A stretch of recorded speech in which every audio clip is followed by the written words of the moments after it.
teror hantu anak kecil di lorong kos.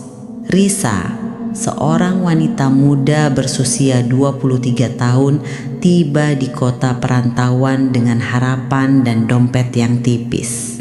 Setelah mencari kesana kemari, ia menemukan tempat kos yang sempurna, murah, fasilitas lengkap, dan bangunannya kokoh 3 lantai dengan total 25 kamar. Namanya Kos Mawar.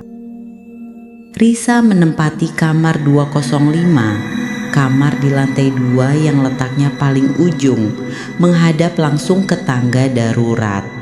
Sebagian besar penghuni adalah karyawan, sibuk berangkat pagi dan pulang larut. Ada yang sendiri, ada pula yang membawa keluarga kecil.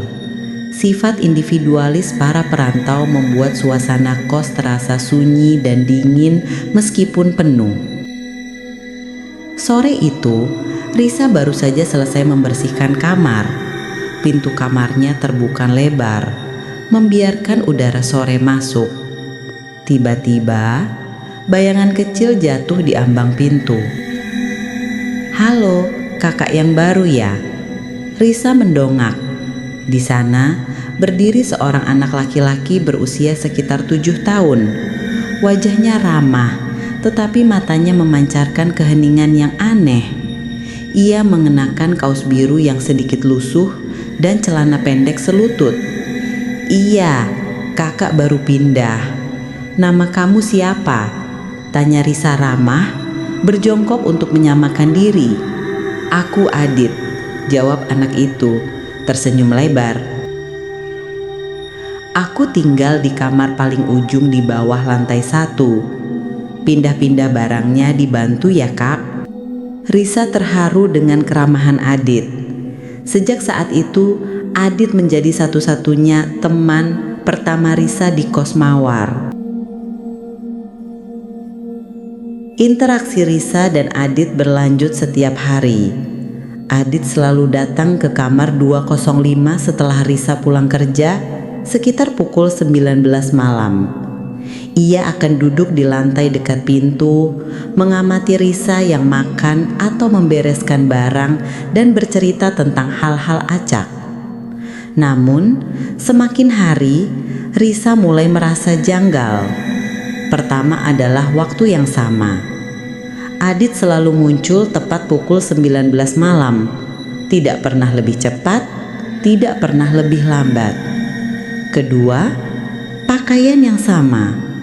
Ia selalu memakai kaos biru dan celana pendek yang sama setiap hari. Kaos itu selalu terlihat sedikit basah di bagian punggung. Dan yang ketiga, tawa yang hambar. Ketika Risa bercanda, Adit akan tertawa, tetapi tawanya terdengar datar, nyaris tanpa emosi. Suatu malam, Risa mencoba mengajak Adit bertemu dengan penghuni lain di lantai 2. "Dit, ikut yuk, kita sapa keluarga di kamar 203. Adit menolak. "Mereka tidak bisa melihatku, Kak Risa. Aku hanya bisa di sini." Wajahnya muram dan ia tiba-tiba menghilang di balik lorong tanpa bersuara, meninggalkan Risa dalam kebingungan. Risa mencoba meyakinkan diri bahwa ia hanya terlalu lelah bekerja. Karena kesibukannya dan kesibukan penghuni lain, ia tidak pernah sempat berinteraksi dengan siapapun selain Adit. Kejanggalan mencapai puncaknya setelah 2 minggu. Risa mulai mengalami teror setelah Adit pergi, yaitu sekitar pukul 21.00 malam. Malam itu, Risa tidur namun terbangun oleh suara dingin yang berbisik tepat di samping telinganya. "Kak Risa, main yuk." Suara itu adalah suara Adit, tetapi nadanya berubah total menjadi parau, basah dan sangat sedih. Risa membuka mata. Kamarnya gelap, tetapi ia melihat bayangan kecil duduk di ujung ranjangnya. Ia tidak mengenali bayangan itu sebagai Adit yang ramah. Jantung Risa berdebar begitu kencang hingga terasa sakit. Ia menyalakan lampu dan bayangan itu hilang. Namun, bau air kotor dan lumut yang menusuk hidung tertinggal di udara. Setelah malam itu, teror semakin menjadi-jadi. Ketukan di dinding kamar yang sisinya tepat menghadap tangga darurat selalu terdengar pukul 3 pagi. Bukan ketukan jari, melainkan suara benda keras yang terbentur berulang kali. Air dari keran wastafel akan menetes sendiri meski Risa sudah mengencangkannya. Tetesan itu membentuk irama yang sama dengan degup jantungnya. Risa yakin semua ini ada hubungannya dengan Adit. Risa tidak bisa menahan rasa penasarannya lagi. Ia harus mengonfirmasi kamar Adit. Keesokan paginya, ia turun ke lantai 1. Risa mencari kamar paling ujung. Pintu kamar itu, kamar 101, tertutup rapat. Bukan oleh kunci, melainkan oleh papan kayu yang dipaku dari luar.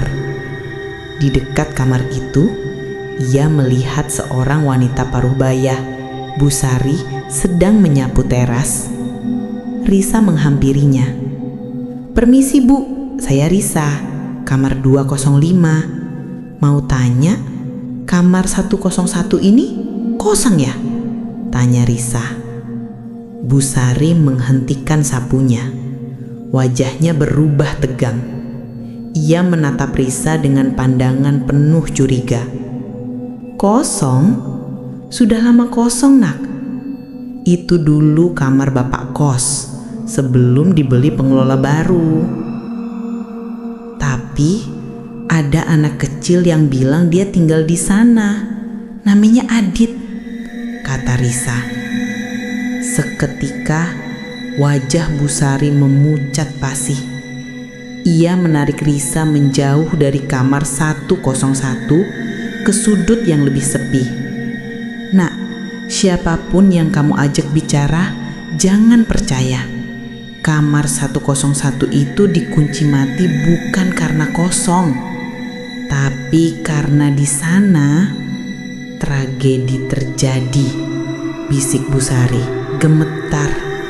Bu Sari menjelaskan, 3 tahun lalu Adit adalah putra sematawayang pemilik kos lama. Adit sangat menyukai kamar mandi di kamar 101 yang unik karena memiliki lubang ventilasi langsung ke sumur tua di bawah bangunan. Suatu sore, Adit ditemukan tewas tenggelam di dalam bak mandi kamar 101. Ia ditemukan oleh ayahnya mengambang di air yang dingin dengan wajah membiru. Pintu kamar mandi terkunci dari dalam. Sejak saat itu, setiap anak kecil yang dilihat penghuni selalu muncul pukul 7 malam. Dia main dan menunggu. Tapi anak itu, Nak, dia tidak punya urusan di lantai 2, Bu Sari memperingatkan.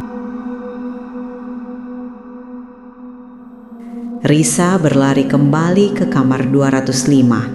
Ia menutup pintu dan menguncinya. Ia ingat semua kejanggalan. Pertama, Adit selalu terlihat agak basah, mungkin karena meninggal tenggelam di bak mandi. Kedua, tawanya hambar dengan raut muka yang datar dan pucat. Dan ketiga, ia selalu muncul pukul 7 malam, waktu di mana dia meninggal. Dan teror selalu datang dari dinding dekat tangga darurat, seolah-olah Adit berusaha naik dari sumur tua di bawah kamar 101. Risa memutuskan untuk pergi. Ia mulai mengepak barang dengan tergesa-gesa, berharap bisa meninggalkan kos itu malam itu juga. Tepat pukul 7 malam, terdengar ketukan ringan di pintu kamar 205. Tok, dok, dok, suara bisikan. "Kak Risa, aku sudah datang." Risa menahan napas, tidak menjawab. "Kak Risa." Risa, kamu mau pergi ya?" Suara Adit di luar pintu terdengar seperti rengekan anak kecil yang sakit hati. Risa gemetar. Ia mencoba meraih ponsel. Tiba-tiba, suara di luar pintu berubah. Suara itu menjadi berat, serak, dan penuh amarah yang terpendam. Sama seperti bisikan yang ia dengar saat terbangun malam itu. "Kenapa kamu ingin meninggalkanku? Aku sudah menunggumu di sini setiap hari. Kamar 205 ini akan menjadi tempat main kita yang baru."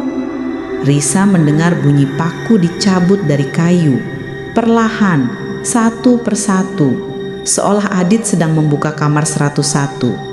Kemudian ia mendengar suara gemercik air, seolah Adit menyeret sesuatu yang basah menaiki tangga. Terdengar langkah kaki kecil, menyeret, basah, berhenti tepat di depan pintu kamar 205. Risa melihat bayangan kecil dari bawah pintu. Lalu pintu kamar 205 bergetar. Kunci yang Risa putar berputar balik sendiri. Perlahan, Risa menjerit tanpa suara. Ia melihat kenop pintu bergerak dan pintu itu terbuka sedikit, memperlihatkan mata hitam kosong yang kini menatapnya tanpa senyum. Di belakang Adit, lorong panjang lantai 2 yang gelap kini terasa seperti lorong kamar 101 yang lembab. Risa tahu, Adit tidak hanya ingin bermain. Ia ingin mencari teman untuk tinggal abadi bersamanya di sudut kamar yang dingin itu.